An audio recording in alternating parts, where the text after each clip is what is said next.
Ilang minuto lang ang pagitan ng magkahiwalay na sunog na sumiklab sa Pasay at sa Maynila. Unang nagkasunog sa Arnaiz Avenue, Barangay 94 sa Pasay City.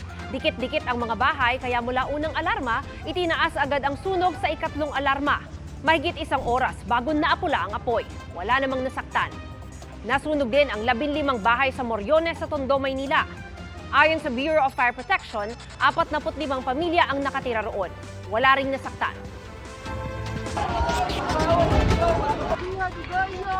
Sa Cebu City naman, malaking sunog at makapal na usok ang gumising sa mga residente sa Barangay Dulho, Fatima. Nasunog ang mahigit 30 bahay. Patay ang 13 anyos na binatilyo matapos hindi makalabas ng bahay. Kita naman sa isa pang video ang pag-akyat sa bubong ng ibang biktima na may kasamang mga bata. May mga bata na inihagis pababa ng kanilang mga magulang. Patuloy na inaalam ang sanhi ng sunog. Mga kapuso, maging una sa saksi. Mag-subscribe sa GMA Integrated News sa YouTube para sa iba't ibang balita.